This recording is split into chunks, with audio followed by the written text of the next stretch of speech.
Okay alright guys, back to another video. নতুন ভিডিওতে সকলকে স্বাগতম। সো আজকে আমি চলে আসলাম হচ্ছে আবারও একটা নতুন রোস্টিং ভিডিও নিয়ে। সো আজকে আমি ভিডিও করব হচ্ছে তোমাদের সবার পরিচিত সুপরিচিত মুখ ব্লু ফায়ার লায়লাকে নিয়ে। সো সে না গেছিল হচ্ছে একটা সেলুনের গ্র্যান্ড ওপেনিংয়ে, সেখানে যায় না একটা কাণ্ড হয়ে গেছে। সো সেই কাণ্ডটাই আমি তোমাদেরকে প্রথম থেকে ভালো করে বলতেছি। So okay, let's start. Blue fire Laila তো একটা নতুন বয়ফ্রেন্ড হয়েছে, তোমরা তো সেটা সবাই জানোই। সেই বয়ফ্রেন্ডকে নিয়ে ব্লু ফায়ার লায়লা যাচ্ছিল হচ্ছে গ্র্যান্ড ওপেনিংয়ে। সো সেখানে যাইতে যেতে পথিমধ্যে ব্লু ফায়ার লায়লা আর ওর নতুন বয়ফ্রেন্ড দুইজনে মিলে ট্রেন্ডিং গানের উপরে টিকটক বানাচ্ছিল, মজা করতে করতে করতে করতে যাচ্ছিল ওখানে ইভেন্টে।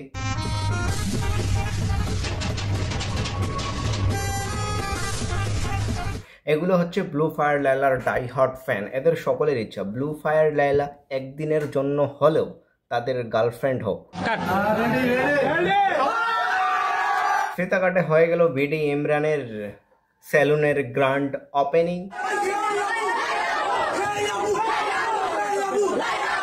সেই ইভেন্টে বিডি ইমরান তো অনেক টিকটকারকে ইনভাইট করছিল। সো টিকটকার মানে তো তোমরা জানো আবাল। সো তাদের মধ্যে এক পক্ষ লাগে গেছে মারামারি।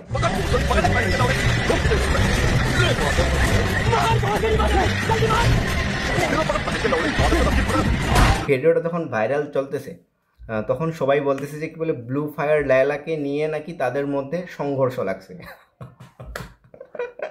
মানে এইটা দেখে না ভাই আমি পুরো আস্তে একবারে ফিড হয়ে যাচ্ছি। মানে ব্লু ফায়ার লায়লাকে নিয়ে শেষ পর্যন্ত মারামারি চলতেছে। গতকালকে দেখেছি যে লায়লা সামনে রেখে লায়লাকে নিয়ে ব্যাপক মারামারি করেছেন। আসলে মারামারি করার কারণ কি ছিল, এই বিষয়টা আমাকে একটু বলুন। আসলে ভাই হচ্ছে মানে ওই যে লায়লা আপুকে নিয়ে যে বিষয়টা, যে মারামারি করছে সে তার এখন একটা ইন্টারভিউ আমি পাইছি। সো মানে কি কারণে মারামারি লাগছে, মানে কোথা থেকে কোথায় কি শুরু হইলো, মানে এখন তো লায়লাকে নিয়ে মারামারি, এটা বলাতে আরো বেশি ভাইরাল চলতেছে। এখন তার মুখে এমনি শুনি মানে কি কারণে মারামারিটা লাগছিল তাদের মধ্যে। এখানে লায়লা আপু উপস্থিত থাকার শর্তে আমাকে গনি ভাই, আপনারা তো সবাই চিনেন, উনি আমাকে একটা কোয়েশ্চেন করলো যে লিটন তোকে অনেকদিন পরে ভাই পাইছি, আজকে তোর শক্তিটা পরীক্ষা করা হবে। এই বকাচোদার শক্তি পরীক্ষা করবে? আচ্ছা কিভাবে শক্তি পরীক্ষা করবে? দুইটা গেঞ্জি আনবো, দামি গেঞ্জি, ড্রপ শোল্ডার। হ্যাঁ, যদি যে যারটা শিখতে পারবে আজকে সেই শক্তিমান হবে। কত বড় আবাল হইলে এই ধরনের কন্টেন্ট মাথার মধ্যে আসে? লায়লা এই যে টকশোতে বসবে তখন আমরা পিছে থেকে আমরা একটা উলি আরম্ভ করবো, যাতে এখানে মানুষ বুঝে যে আমরা একটা বেদাল ফাটাই দিছি। খুব ভালো কাজ করছিস শালা বোকাচোদা আবাল মার্কা কোথাকার। আমি আগেও বলছি যে লায়লাকে আমি 1 কোটি টাকা দিয়ে বিয়ে করবো। আরে বোকাচোদা আসলে এত পাগল, এর মাথার চিকিৎসা করা দরকার। আবল থাবল যা ইচ্ছা তাই বলতেছে। আজকে হচ্ছে লায়লার সাথে আমার প্রেমের কথা হয়েছে। প্রেমের কথা হয়েছে লায়লার সাথে? লায়লার সাথে সরাসরি আমি ভিডিও কলে কথা বলছি যে লায়লা বলছে আমাকে বিয়ে করবে। লায়লা যেমন তার ফ্যানও সেরকম, লায়লা যেমন ভন্ডি তার ফ্যানও সেরকম ভণ্ড। লায়লা যেমন ভণ্ড কর্মকাণ্ড করে বেড়ায়, লায়লার ফ্যানও সেরকমই ভণ্ড কর্মকাণ্ড করে বেড়ায়। কারণ ভাই তুমি যদি ভালো হও তাহলে তো তুমি ভালো জিনিসকে অবশ্যই ফলো করবা, আর তুমি যদি ভণ্ড হও তাহলে তুমি তো অবশ্যই ভণ্ড জিনিসকেই ফলো করবা, তাই না? এই যে লায়লা তোমার জন্য এই যে আমি চেকটা 56 লক্ষ টাকার চেক ইউসিবি ব্যাংকের আমি তোমার জন্য রেখে দিয়েছি। তুমি যদি আমার কাছে বিয়ে বসতে রাজি হও, এই 56 লক্ষ টাকার চেক এটা তোমার জন্য প্রথম। এর মাথার তার ছিঁড়ে গেছে, ব্রেন ঠিক মতো কাজ করতেছে না, উল্টা পাল্টা বকতেছে। তারপর হচ্ছে তোমার লাগে 5 কোটি টাকা খাবিন।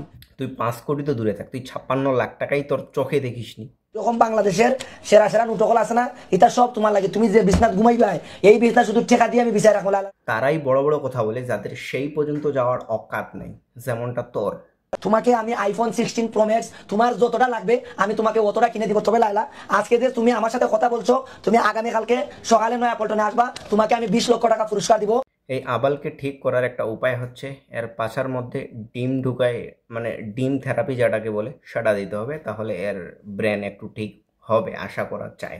সো ওকে, আজকে আমি ভিডিও এখানে এন্ড করে আবার দেখা হচ্ছে নেক্সট ভিডিও সময় যে খেলবো। Okay, bye bye, see you next another video. আর guys like, comment, share, subscribe. Okay, bye by.